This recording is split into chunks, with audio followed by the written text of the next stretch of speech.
Hello and welcome. My name is Emily Prieto, and I'm the co-host of the Seeds of Dow podcast alongside my husband, Joshua Prieto. We're also the co-owners of the Seeds of Dow education platform, an incubator for regenerative entrepreneurs. If you're new to the podcast, this is a podcast for impact entrepreneurs creating regenerative enterprises. We often get asked what exactly a regenerative enterprise or impact entrepreneur is. So if you're wondering, a regenerative enterprise builds triple bottom line profits through the practice of ethics and principles that lead to a more inclusive, fair, and balanced economy. Impact entrepreneurs, or regenpreneurs, as we sometimes like to call them, are those willing and able to take on the financial and personal risks of starting and building regenerative enterprises. You'll get to know exactly what all that means as you join us for this and future episodes, but know that we welcome everyone to join us as we work to build regenerative economies together. That's exactly why we are here doing what we do at Seeds of Dow. Our mission is to help establish regenerative economies in every bioregion by serving individual regenpreneurs like yourself. In this podcast, you'll hear the startup stories in all their glory from impact entrepreneurs all over the globe. You'll learn and grow the skills of building a regenerative enterprise from your peers, mentors, and leaders. Finally, we'll get to know each other as you engage in the podcast and join the wonderful Regenerative Business Economies Network, aka RegenBen, an open community where peers, colleagues, funders, allies, and supporters of regenpreneurs come together to build and the regenerative economies of the future. Join us every month for a wonderful episode as we collectively move beyond sustainability and into our regenerative future. It all starts now.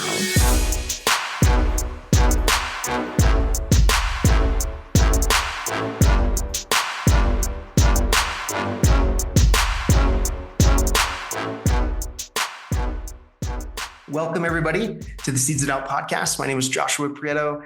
I'm the host, and I have two wonderful guests today. I have Bonita Ford and Eric Toensmeier. Again, please let me know if I'm getting that correct. Okay, I'm getting it at least enough for Eric to be okay. It's all right. So Eric, thanks again for being here. Bonita, it's wonderful to have you. We've had you on the show before, Bonita. Mm-hmm. Eric, it's your first time. Bonita is a wonderful author and regenerative entrepreneur, and so is Eric. Eric's written some books. He's been involved in several different startups and businesses. And so we get to share their story today, and they have a combined story because they're working on this project together. And so we're going to get into that. But before we do, I always open it up with what got you up this morning? What gets you excited to do the work that you do? So I'm going to have Eric start us off there, and then Bonita's going to go in. And then we're going to talk a little bit more about the work that they're doing together and the story that brought them together and continues to this day. So Eric, if you could start by sharing what got you up this morning and what gets you excited to do the work that you do. Sure. The passion that got me up this morning, which really I have to say goes back to about 1990 and has never slowed down for a minute, is a real deep interest in perennial plants that make food or other useful things and how they can be combined with each other to create living ecosystems that provide yields for people and do good things for the environment. And today in particular, I had a visit from a delegation of farmers from Puerto Rico who were passing through. And we got to talk about some of the fun things I'm growing in my greenhouse, like some papayas that we dug up and brought inside, and sharing some seeds back and forth with them. And it's always really fun to hear the parallels and the similarities and the real differences in growing food in different kinds of climates. So that's fun. And as a former seed company owner and possible, I may again become a seed company owner. I always like talking about who can grow things easily where, so you can have a network of growers producing things where they're easy to grow, and then marketing them through wherever makes sense to base that part of the operation. Mm-hmm. Mm-hmm. Mm-hmm. Yeah, we chatted just a little bit before about papayas being a weed in the kind of Panama region, in a sense that birds will eat them off the tree. They'll swallow the seeds, and then they poop everywhere. And they're usually growing on the side of like houses and in the middle of fields and whatnot. And one thing that I've noticed is I've never had a great papaya until I moved to Panama, and that's for a lot of people. So I think people really don't understand in your area what a good papaya tastes like until that someone decides to grow them in a greenhouse or share that type of understanding. And it's like the best breakfast food. I think you had mentioned that before as well. So that's cool to see that you're doing that, and that was part of your morning day today, and the ritual of really learning perennial foods and sharing that with others. So thank you for that share, Eric. And Bonita, please share what got you up this morning and what gets you excited to do your work as well. So I think this morning there were two things in my mind as I woke up. One was just having on as I was waking, just realizing, oh my gosh, I'm gonna get to hang out with Eric and Joshua this morning. So that's pretty special. And the other thing was just thinking about two young people that I've been working with and who have been just having a hard time recently. And my work since you and I, Joshua, spoke back in 2020, it's really turned more towards working with young climate leaders. And just it's such rich, heartfelt work for me. And there are moments that are just so humbling. It's such a joy for me and a privilege to watch them when they're thriving and having just amazing successes in their lives.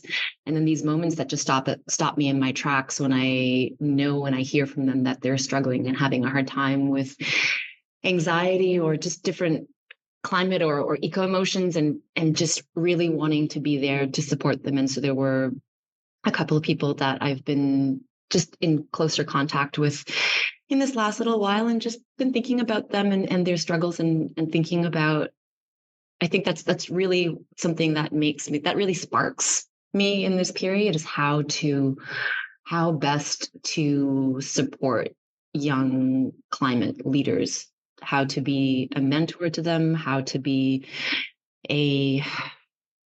just a safe, supportive, encouraging person in a world where there is no certainty, in a world where I think our actions and our choices and our hope is very dependent on how we engage with one another, on how we engage with the landscapes around us. And so I'm just they're very top of mind for me these days. Like, how do I keep showing up in a good way for myself? And how do I show up for the young people around me? That's beautiful. And it's so needed right now, is just that supportive person that's almost a caretaker in a lot of ways, and thinking of them as they're working through their own roles as leaders in this space. I think we can't get enough of that right now. So I'm glad that you're doing the work. I know, so those that are listening, if you can go back and want to listen to Bonita's full story, it was right before I think you had launched your book, Embers of Hope, or right after. It was just in that launch period, right at the beginning of COVID. You and I had such an amazing conversation. Yeah, please go back and just check it out, folks. Yeah. So we're going to focus a little bit more on Eric's side of the story, because Bonita's been able to share that. And please look back and listen to that story. But Eric and Bonita, I think at this point, let's just get a sense before we dive into the story of the work that you're doing. Just tell us the organization or the project that you're working on together, and then give a sense for the audience there, and then we'll dive into how you got into this work and the story, and we'll start wherever you'd like there. So Eric, if you want to start us off, what's the work that you and Bonita are doing together? Sure. Well, we've been batting this idea around for a while, but we're working on a project about permaculture climate response. So we're really looking at going into more depth first of all, how to learn for any given region of the world. What are the climate projections, whether it's where you live or whether it's where you're working, or if it's a consulting project? How do you find out? There are lots of great tools to access that kind of information. What's it going to be like in Panama 30 years from now, 50 years from now, 70 years from now in different climate scenarios? And that very much relates to agricultural projects, to building efforts, to all kinds of infrastructure related challenges. So we're going to look at those tools to find out what happens where you are, and we'll look sort of squarely at what some of these impacts, current and projected impacts, are around the world, and then Bonita will assist people to sort of spend some time with the grieving on what it's like to look at that, because usually it's pretty hard. It's pretty hard to look at. It's having an online tool for a projection is only part of the puzzle. You really have to have the emotional tools a little bit to I certainly have had to, in order to be able to really look, and then we're balancing that with what can and must be done in different places to not only mitigate but to adapt to climate change. And in particular, what are the tools in the permaculture toolkit for doing so? What are kinds of practices that can respond to both flood and drought, for example? And what are particular plants that can handle both drier and wetter conditions? I was working on a project in the Kenyan highlands where it's really dry right now. And they said, well, we're looking at a set of medicinal crops we want to be able to grow, but they need to be able to handle the future climate. And in that particular part of the world, the future climate is very broader than in most places. So it could get a lot drier or it could get a lot wetter. So we had to select things that can handle this very broad amplitude of conditions. So we're going to talk about this set of tools that are really needed. We really need, many teams of regenerative entrepreneurs working on those kinds of challenges. So we're trying to provide people with some tools to see what's coming and to be ready to respond. Beautiful. Emotionally and professionally and practically. Yeah. That's a really cool project. Here, sorry, Bonita, go ahead. Thanks, Joshua. I think one thing I'd love to add to that is just in the conversations I've had with Eric about this online workshop, this permaculture climate response offering that we have created and that we're launching this fall, is what really struck me in chatting with Eric about it is that the climate projections do look very grim. That's just the honest reality of it. And if the quicker that people, that communities can act and plan ahead, and the quicker we can take action, especially on our landscapes, the more likely it is that we will be able to mitigate the potential climate impacts that are coming. And hopefully, if we're able to plan ahead and create more resilience on our ecological landscapes as well as within our social landscapes, the less loss, the less damage, the less suffering there will be. And so that's part of what we're wanting to do within this workshop, is not only really show people how to access the local data, local projections that are relevant to them, but also from the permaculture design lens, how do we design our landscapes, our communities going forward to better mitigate these potential probable challenges that are coming, that might be coming. That's really beautiful. I'm actually, so I moved recently from Panama to Colombia. And so I'm like thinking all over again of all the different things that you guys are talking about, right? How can we, in this area in Bogota,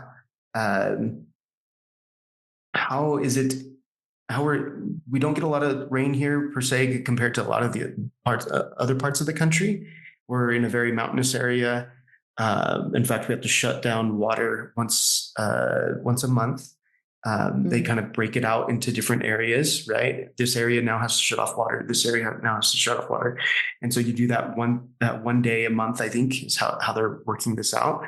But it's really quite interesting to see the response that they've had here. I think it's more than other areas, but it's definitely not like very understood. And I don't think anybody is really working through the grief of it, right? Because we haven't really, we push it to the side. It's a little too scary to think of, right? So both the emotional side of it, both the practical and business side of it is very much needed. And so I love how you've considered this, the two of you. Now I want to figure out what brought you to this, right? And specifically, Eric, I kind of have an understanding of how Bonita came to the emotional side of this, right? And wanting to help because we've heard that story. But Eric, if you can share wherever you want to start the story, what brought you to the point of creating this program and building this project out? Sure.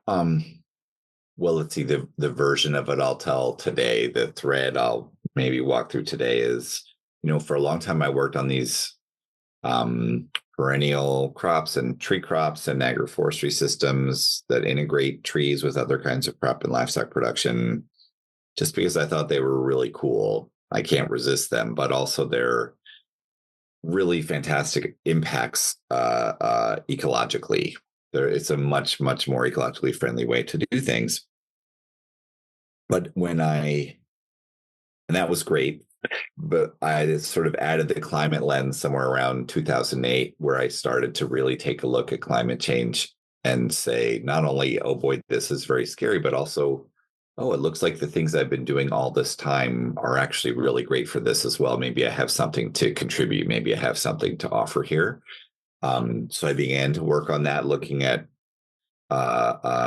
climate solutions up to and including working with Project Drawdown, where we did a big book project that did very well and helped to try and shift the conversation around climate solutions, not just to the bad news, but to the good news and to where things might go, and even really looking at the economic potential of these different kinds of solutions. What's the impact of windmills over the next 30 years and how much more profitable could it be than coal plants or whatever. But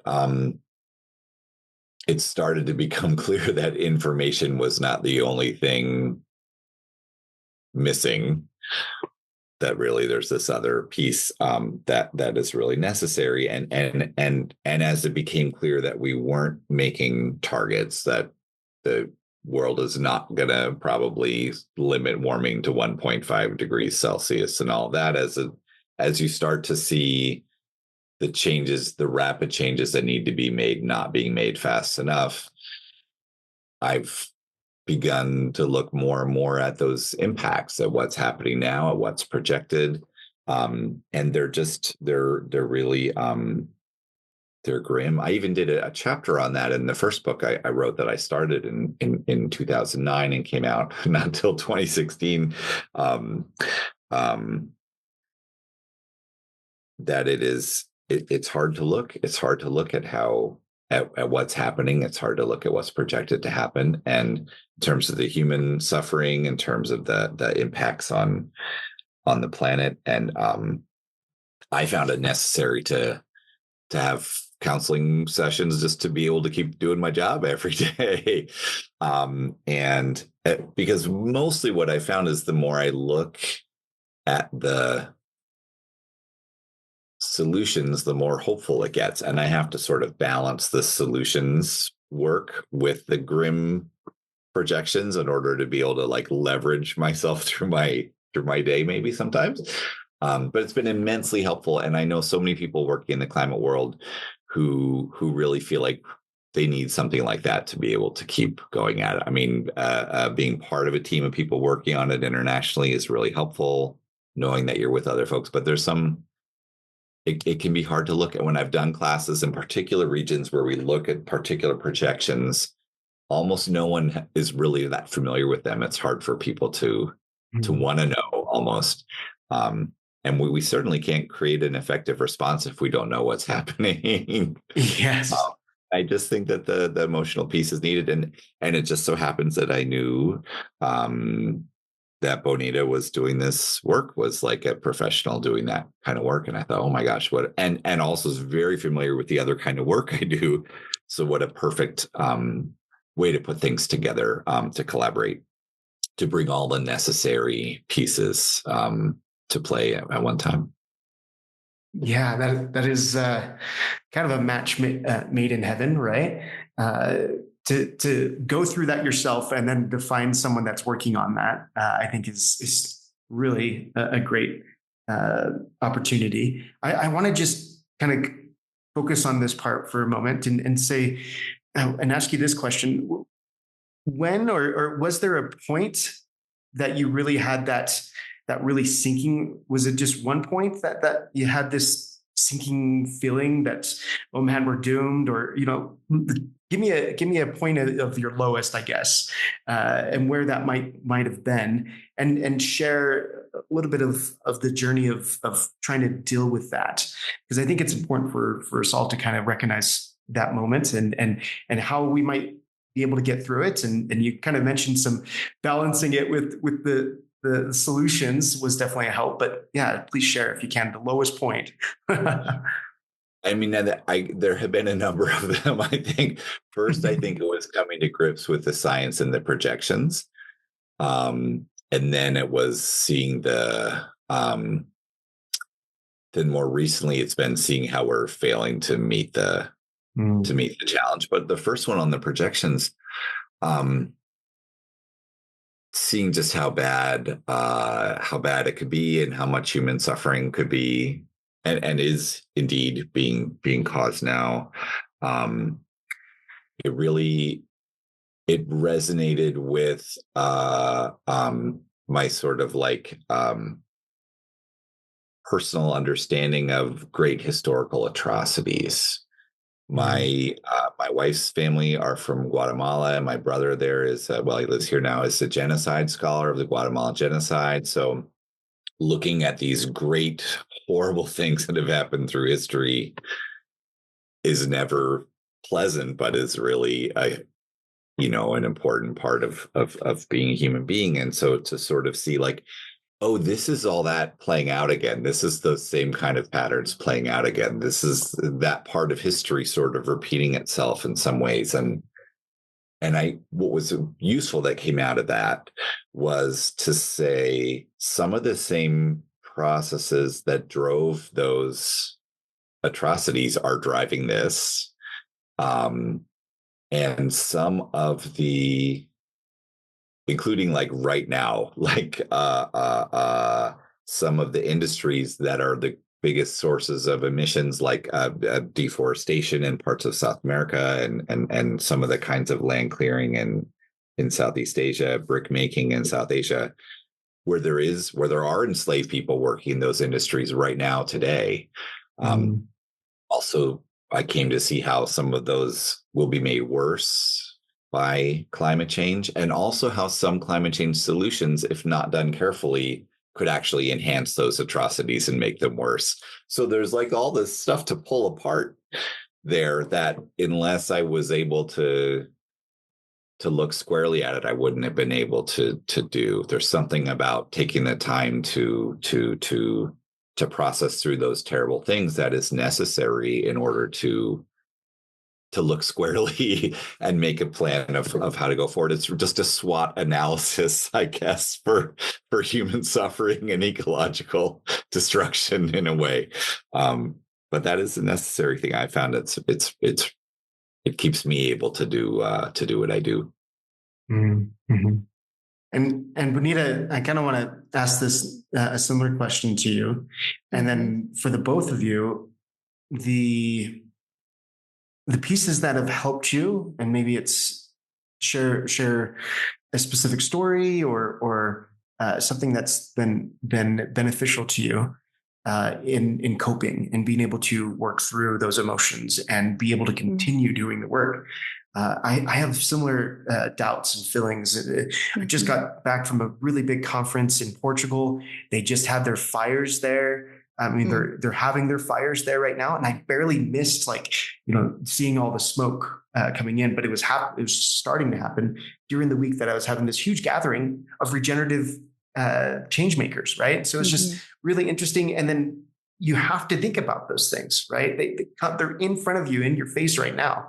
So what are some of the things that maybe have shown up in your life, and stories of how you've been able to cope through these very real pieces as you're doing the work of trying to make a better, more regenerative future for others?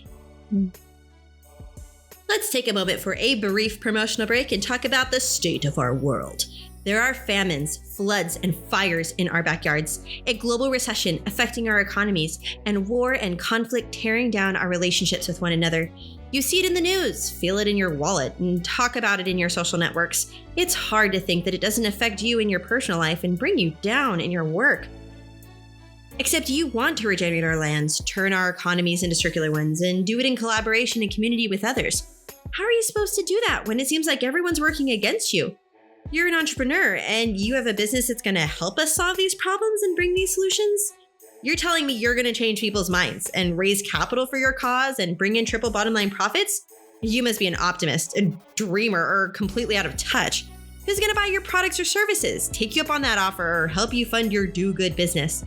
We will. Who are we? We are the Regenerative Business Economies Network, a connected group of impact entrepreneurs, peers, colleagues, funders, allies, and supporters of regenerative enterprise building.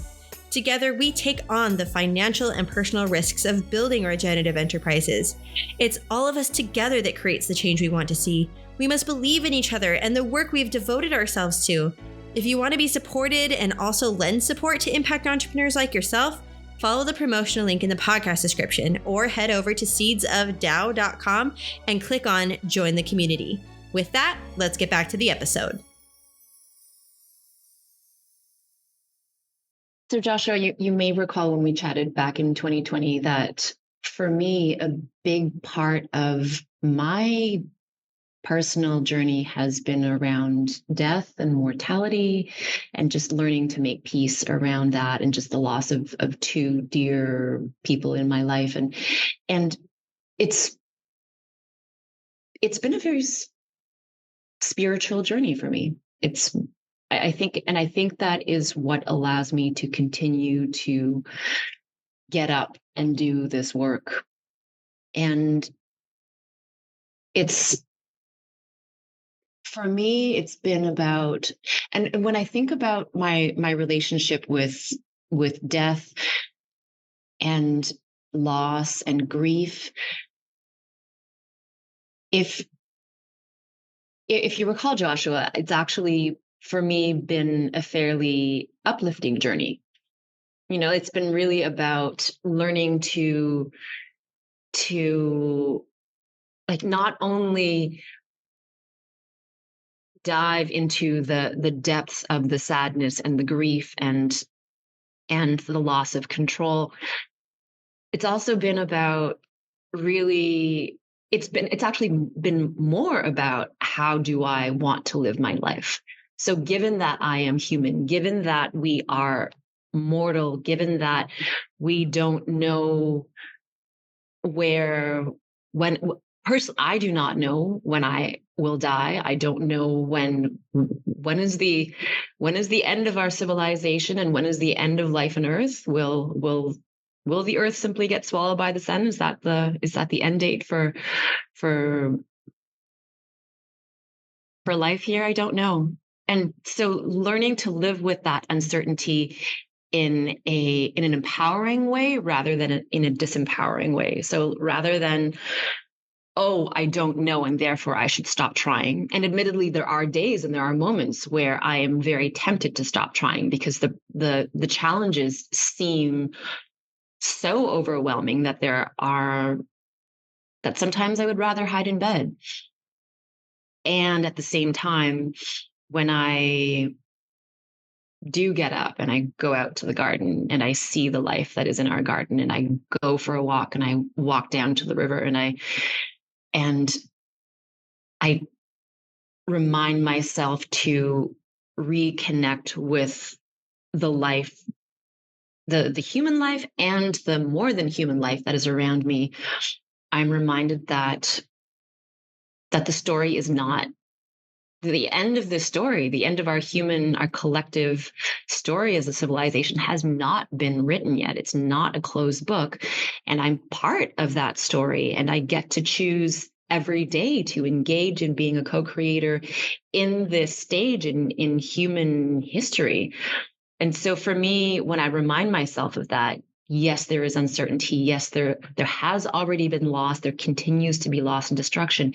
And yet I have choice. I have in the paid work that I do and also in a lot of the volunteer work that I do, I have a lot of choice and opportunities to engage with people and places and to try and create more or foster more well-being in my own life and in all the lives around me. And so for me, it's almost like being aware of my own mortality and being aware of the scale of our collective crises. That puts into focus for me. It's like there's no time to waste. And so if I'm not going to, if I really admit to myself that I allow myself to stand in that place of I'm not going to waste my life energy, and I want to really live in the most nourishing way possible, in a way that is life enriching, life enhancing for all of the communities around me, then this is my work. This is my life. And it doesn't matter if the end of my life is this week, this month, this year, this decade, I don't know. And so that's what helps me cope, is just this larger existential dance around the uncertainty. And that's what brings me back to, okay, this choice that I make every day, every week, again and again, that this is my life's work. I love this work. I love the life around me. I love the beauty in the places that I get to walk and visit. And so I choose to do my utmost to contribute to these places and to contribute to the well-being of these places. That's beautiful. There's what I kind of really took from that as well, just as you were talking and sharing that journey and mindset that you've taken with coping with death, and then in choosing to engage with life. Mm-hmm. That to me is the kind of biggest piece, because in choosing to engage with life, you also engage with death. And but there's this great sense of connectedness I sense, right? And that I think can bring us back from the abyss of seeing the potential destruction and death that lays before us, and climate change impacting so many parts of the world. That's a hard thing to cope with. But if we're engaging with the life that is here each and every day, that allows us to really pick up and carry on, right? Because there is so much to be seen and to be aware of, and those solutions, like you were saying, Eric, that's what they're based on. They're based on the life that we're trying to keep here, and the perennial growth that's you're trying to convey to others as well. I think is also so much needed in understanding and helping us to cope, right? Because we want to see that perpetual and continual growth. And so as we don't have all the time in the world to share the story today, unfortunately, right? So we got to figure out the pieces that we do want to share. And I think this was a huge part in just being able to see how we're coping, right? And how we move through that individually as professionals, Bonita and Eric. I think that's a huge piece of what you're offering. I'd like to now maybe take it towards the transformation that you're wanting these entrepreneurs to receive, and what you hope the stories that you've led in your lives as climate activists and workers and entrepreneurs in this space in regeneration in particular, what is your hope that people would take from the work that you're doing and the story that you're living? And then I'm going to have Eric go first, and then Bonita. Let's see. Some information and useful tools in terms of like understanding what's projected to happen in particular parts, and some emotional tools as well. But really, my goal is that I think there's so many different things that need doing in this century that I would love people to be able to really target where those needs are, to gain an understanding of, for a particular area or more broadly, very specific needs that aren't being met that represent opportunities for people to work on. Things like flood response may be a really big opportunity for people to be thinking about. Thinking about large amounts of human migration, and what does it need to be responding to and preparing for that in different kinds of parts of the world.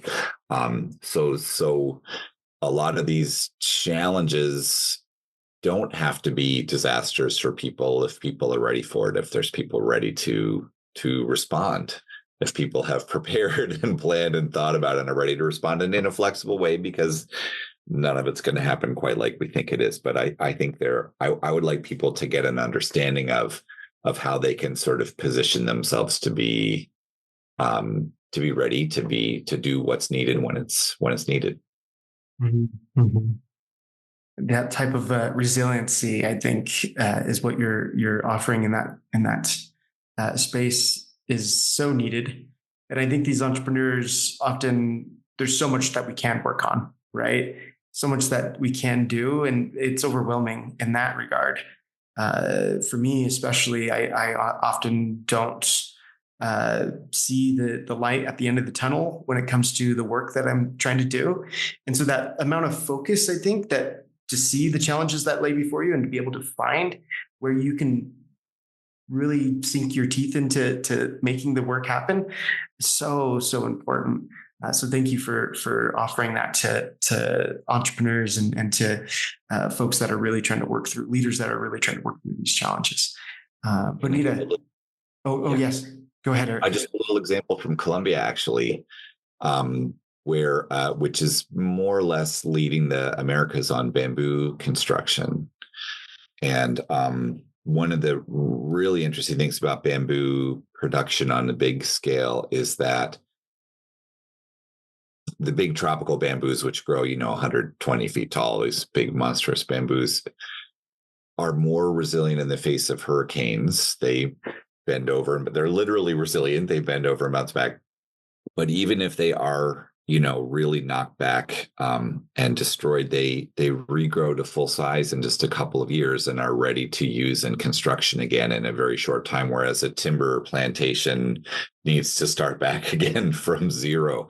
So I think some of the bamboo production, I think, is a real opportunity. And I think bamboo construction and utilization is I think in the Americas, outside of Asia, we just woefully ignore bamboo, I think. So and bamboo in Colombia is really, I think, y'all are really doing the best job of anybody in the hemisphere on some of these beautiful, sophisticated bamboo construction projects. So that's what I think about when I think about Colombia and Brazil. I think about silvopasture, and I think about bamboo as really, y'all are world leaders on those things. I can't take any credit for that. I've been here for a few weeks, but yes, I think there's a lot happening in this space for that reason. And one of the reasons why I really enjoy my move here and the people that are working on solutions, like they're really digging their teeth into it. And so for those that are listening that are in Colombia, right, maybe don't have an opportunity already in their mind of like how I help, there's one big area, right? And I think that's showing you getting to understand what's happening also leads to solutions that you can be very fulfilled in working in, right? Yeah. So thank you for sharing that little tidbit about bamboo in Colombia. Bonita, please share what you hope the entrepreneurs that are listening to this podcast and others that are really trying to find their place. What you hope they would get from your story together, Eric, and yourself, and the work that you're doing. Thanks, Joshua. So I want to weave back just the thread around eco emotions, climate emotions, and then what Eric was just talking about. And it's really struck me so there's research showing that climate anxiety tends to lead to pro-environmental behaviors and environmental actions. And other research that is showing that taking collective climate action helps to buffer climate anxiety. And so what I'm in to our listeners and to folks who might be interested in joining Eric and myself for the Permaculture Climate Response workshop that we're offering this November, my hope is that people can come into this, as Eric was saying before, like to really have the willingness to look at the challenges honestly and to really look at it squarely, and to be able to accept that the anxiety, the grief, the despair that we feel around that is really natural and healthy, and that actually our anxiety and our distress is a catalyst towards us taking action. And so it's not just a backstory and something for us to try and take care of, and then like it's not a distraction. It's not a side story, that it's to really allow that to be a central part of the work that we do in the world, recognizing that our anxiety and our distress around the state of the world, that prompts us into action, and that taking collective action in particular, that research is showing that that helps to buffer climate anxiety, that helps to reduce the association between climate anxiety and depression in particular. And so what we're feeling is actually our call to action. It's our call to collective action.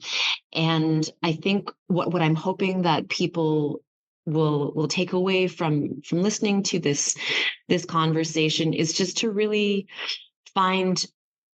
seek out, practice, more tools around self-care, around community care, and to not push those feelings away, to really to find ways to come to more peace and to actively embrace those feelings as kind of an inner invitation to, oh wow, I am wanting to do more. And actually, if I do more, and especially if I do more in community, I'm actually going to feel better.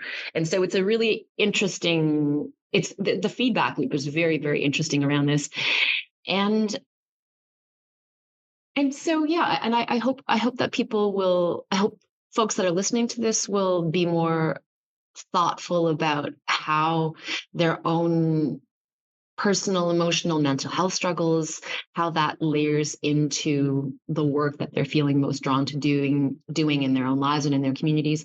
And if people are interested, really invite you to check out the permaculture climate response, that the online workshop that Eric and I will be hosting on November 16th and 17th. It's going to be online, and tickets are available now. And also just really excited for this opportunity to be collaborating with Eric. We've had an interesting, our professional relationship there's been different areas of overlap over the years, and most recently there's also been a transition from the APOS Institute, the nonprofit that he and Dave Jackie and others co-founded, and that nonprofit has recently closed, and that data has been now adopted by Permaculture Association of the Northeast, which is also the organization that is helping to host our permaculture climate response workshop in November. And we're also really, really excited to be putting out 3 new articles into the world. And so there are 3 articles that Eric wrote that are based on the APOS wiki. And so we just released, and all 3 of these articles are written by Eric based on the APOS wiki, and that I edited. And the first article was on pawpaws, so that came out last week. And then we've got 2 more articles, one on the top 20 plants and favorite polycultures from the APOS Institute wiki, and the other article is on polyculture patterns, so the most common polyculture patterns in the APOS wiki. So we're excited for folks to check that out, and they can find all of that on the Permaculture Association of the Northeast website, northeastpermaculture.org. So we hope folks we hope this will be just lots of food for thought for people, and check out those articles, and we hope to have some folks attend the upcoming workshop as well too. Wonderful. Well, we will definitely get those resources into the show notes and pieces for you as that comes to an opening for you guys. I hope this turns into so much more from this work, as well as you start to work with other potential entrepreneurs and people working through what they can use, that this anxiety, this frustration and misunderstanding of how to use that to create solutions and have those solutions inspire others as well. I think that's another part of it. When I look at some of these solutions, I'm like, wow, this is really, really cool. It gives me so much hope. And then it inspires me to get into the work even more. And so from a very meta level, that's what is happening for all of us, I think, right? As we're doing this. So thank you so much. Eric, is there any last words that you want to add to what Bonita said and kind of close us off? I do want to be aware of time, but I also want to make sure that we get the opportunity for others to dive into this workshop. So if you want to add more to what's happening at that workshop, I think that would be great as well. Sure. I'll just say it's a real pleasure to be working with Bonita on this, and to really be integrating these 2 pieces that I have kind of kept separate in my own professional life. I'm doing both, but I haven't really brought them together. So I'm really excited about that and to see how that works for folks. And honestly, I'm excited for the opportunity to really to look deep at some of the projections with folks, because how are you going to make a plan if you don't know what's going on? And just acknowledging that it's sort of heavy, and it's helpful to have some emotional backup when you're looking at those things. But overall, having, I guess my takeaway from the last 15 years or so of climate work is it's better to look.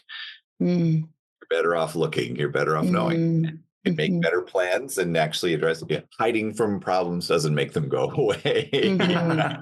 Yes. And working at it with people, it's a faceable set of problems. So and better be doing it together. Wonderful. Well, thanks again for your stories and the work that you're doing. Please, one last time, share the date and do you have anything else to say? Yes, I would love to just share some closing thoughts. And so the date again is November 16th and November 17th, and it's an online workshop. The website is northeastpermaculture.org, and you can find all the info that if you're interested in that. And also the articles that we're releasing, they will be there as well. And I really wanted to say a big thank you to both of you, to Joshua, that you've been a wonderful, just for your support. When I launched my book, Embers of Hope, back in 2020, just to have the space to share my story and to just to unpack that together. It was so supportive. And Eric, you have been a friend and a mentor and a cheerleader in my writing journey. And so the other small news in the background, which we can unpack more in a few years. So Joshua, I got a book deal. So I've signed with a publisher in British Columbia. It's with Orca Books, and I will have a new book coming out in 2027. It's called Climate Care. So it's a nonfiction book for middle grade readers, and it's specifically on how to cope with climate emotions and how to move from those emotions into taking climate action. So it's all the things that we're talking about and really focused on a younger audience. And so I just want to say, just in like along that vein of community and community support, I'm just very grateful to both of you for being part of that journey and helping me and helping others bring these tools and bring this message to more people, because I think there are a lot of people that need it already and will continue to need all of these supports. So thank you for the space and the encouragement and the cheerleading in the background. Super grateful. Yes, and I will continue to do so. In fact, I'm looking forward to it, especially for my children who will be really in those ages as well as your book comes forth. So Thanks again. Thank you for all that you're doing, Eric and Bonita. And we will definitely be following up and hearing more on your stories. Thank you, Joshua. All right, everybody. Bye for now.